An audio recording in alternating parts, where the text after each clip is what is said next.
ഹരിശ്രീ ഗണപതയെ നമ. അവിഘ്നമസ്തു. ഗും ഗുരുഭ്യോ നമഃ. എല്ലാവർക്കും നമസ്കാരം.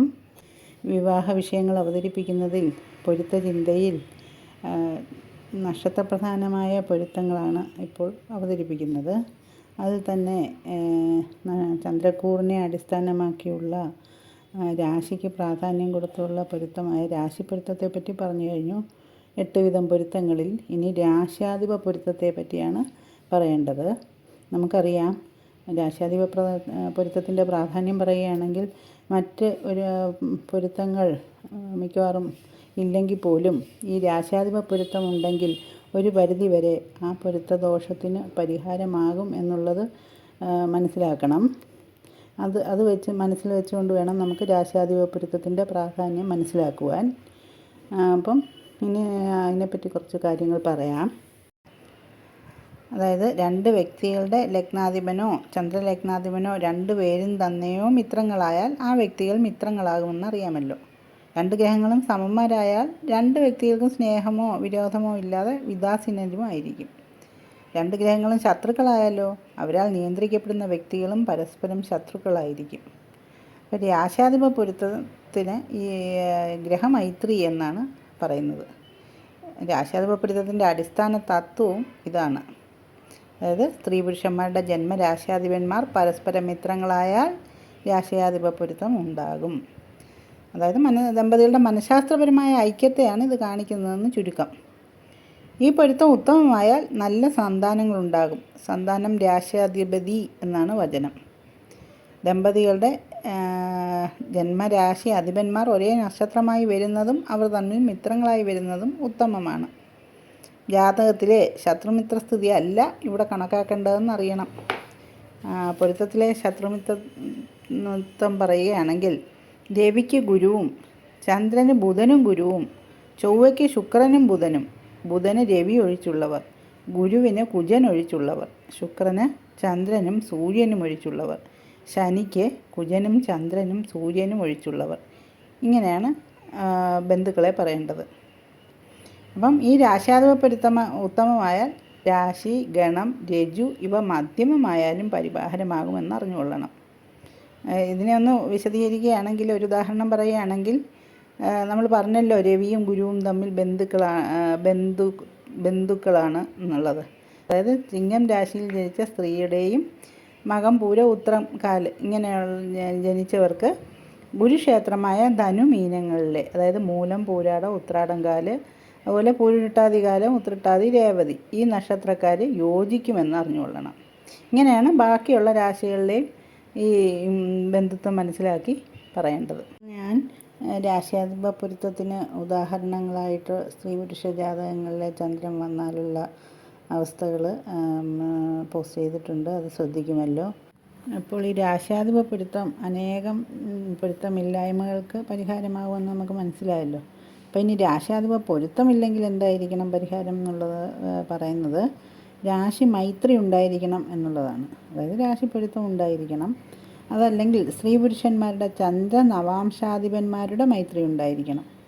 അതുപോലെ ഒരു രാശിയിൽ ഭിന്ന നക്ഷത്രം, ഭിന്ന രാശികളിൽ ഏക നക്ഷത്രം ഇങ്ങനെ വന്നാലും രാശ്യാധിപ പൊരുത്തമില്ലെങ്കിലും പൊരുത്തപ്പെടുത്താമെന്നാണ് വരുന്നത്. പിന്നെ നമുക്ക് ശശാങ്ക ശാരദീയത്തിൽ രാശ്യാധിപ പൊരുത്തമില്ലെങ്കിൽ ഗാഠ ആലിംഗിതയായ സീതയിൽ അനുരക്തനായ ശ്രീരാമൻ്റെ പ്രതിമ ദാനം ചെയ്യുവാനാണ് പറഞ്ഞിട്ടുള്ളത്. രാശ്യാധിപ പൊരുത്തത്തെപ്പറ്റി പഠിക്കുവാൻ ഇന്നിവിടെ പോസ്റ്റ് ചെയ്തിരിക്കുന്നത് കേരളം കണ്ട 2 വിശിഷ്ട വ്യക്തികളുടെ ജാതകമാണ്. ശ്രീമതി KR ഗൗരിയമ്മയും അവരുടെ ഭർത്താവായിരുന്ന ശ്രീ TV തോമസിൻ്റെയും ജാതകമാണ്. ശ്രീമതി KR ഗൗരിയമ്മയെ പറ്റി പറയുകയാണെങ്കിൽ അവർ 1919 ജൂലൈ 14 ജനിച്ചത്. അവർ വിദ്യാർത്ഥിയായിരിക്കുമ്പോൾ തന്നെ രാഷ്ട്രീയത്തിൽ സജീവമായിരുന്നു. 53-ലും 54-ലും നടന്ന തിരുവിതാംകൂർ തിരുക്കൊച്ചി നിയമസഭാ തെരഞ്ഞെടുപ്പുകളിൽ ഗണ്യമായ ഭൂരിപക്ഷത്തോടെ അവർ വിജയിച്ചു. ഐക്യ കേരളത്തിൻ്റെ ജനനത്തിന് ശേഷം രൂപീകരിക്കപ്പെട്ട പ്രഥമ കേരള നിയമസഭയിൽ 1957 നിയമസഭയിൽ EMS നമ്പൂതിരിപ്പാടിൻ്റെ നേതൃത്വത്തിൽ ലോകത്താദ്യമായി ബാലറ്റ് വോട്ട് ജനാധിപത്യ വ്യവസ്ഥയിലൂടെ നിലവിൽ വന്ന മന്ത്രിസഭയിലും അവർ അംഗമായി. 57 അന്നത്തെ കമ്മ്യൂണിസ്റ്റ് മന്ത്രിസഭയിൽ മന്ത്രിയായിരുന്ന പ്രമുഖ കമ്മ്യൂണിസ്റ്റ് നേതാവായ TV തോമസിനെ ഗൗരിയമ്മ വിവാഹം കഴിച്ചു. ഇവർ രണ്ടും മന്ത്രിമാരായിരുന്നു 1957 മന്ത്രിസഭയിൽ. എന്നാൽ 1964 കമ്മ്യൂണിസ്റ്റ് പാർട്ടി രണ്ടായി പിളർന്നപ്പോൾ TV തോമസ് CPIയിലും ഗൗരിയമ്മ CPMലും ചേർന്നു. അന്ന് മുതൽ അവരുടെ ജീവിതത്തിൽ പാർട്ടി അവരെ തമ്മിൽ പിരിക്കുവാൻ പ്രധാന പങ്ക് വഹിച്ചു എന്നാണ് പറയപ്പെടുന്നത്. എന്തായാലും 1967 ആയപ്പോഴത്തേക്കും അവർ വിവാഹമോചിതരായി. 1977 TV തോമസ്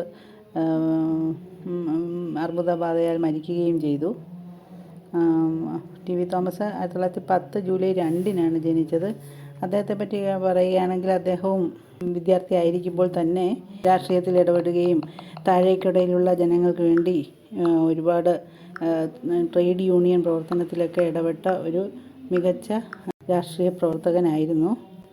അദ്ദേഹവും 1952 തെരഞ്ഞെടുപ്പിൽ തിരുക്കൊച്ചി നിയമസഭയിൽ അംഗമാവുകയും പിന്നീട് അദ്ദേഹം മന്ത്രിയാവുകയും ഒക്കെ ചെയ്തതാണ്. അദ്ദേഹവും ഒരു വിശിഷ്ട വ്യക്തിത്വം തന്നെയായിരുന്നു.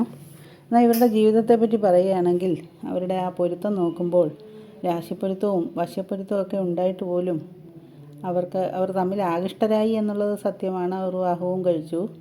പക്ഷേ അവരുടെ ജീവിതം സുഖകരമായിരുന്നില്ല. അതിൽ നമ്മൾ ഈ പൊരുത്തം ചിന്തിക്കുമ്പം രാശ്യാധിപതി പൊരുത്തം ഇവർക്ക് അധമമായിട്ടാണ് കാണുന്നത്.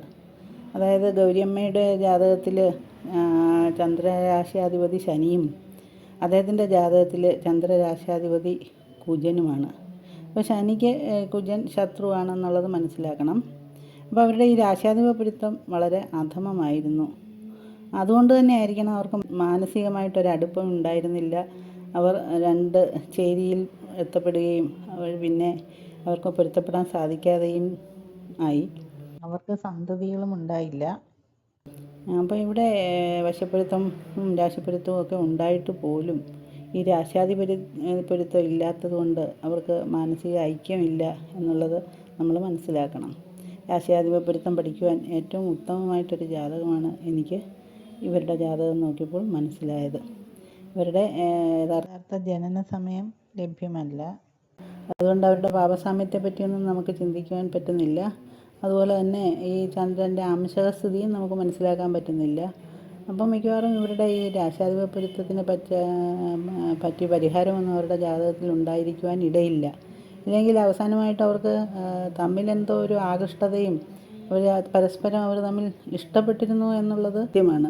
എന്നാൽ പക്ഷേ അവർക്ക് ഒരുമിച്ച് താമസിക്കുമ്പോൾ ഇവർക്ക് ഈ മാനസിക ഐക്യം ആശയപരമായിട്ട് വളരെ രണ്ടും രണ്ട് ധ്രുവങ്ങളിലായിരുന്നു എന്ന് വേണം നമുക്ക് കരുതേണ്ടത്.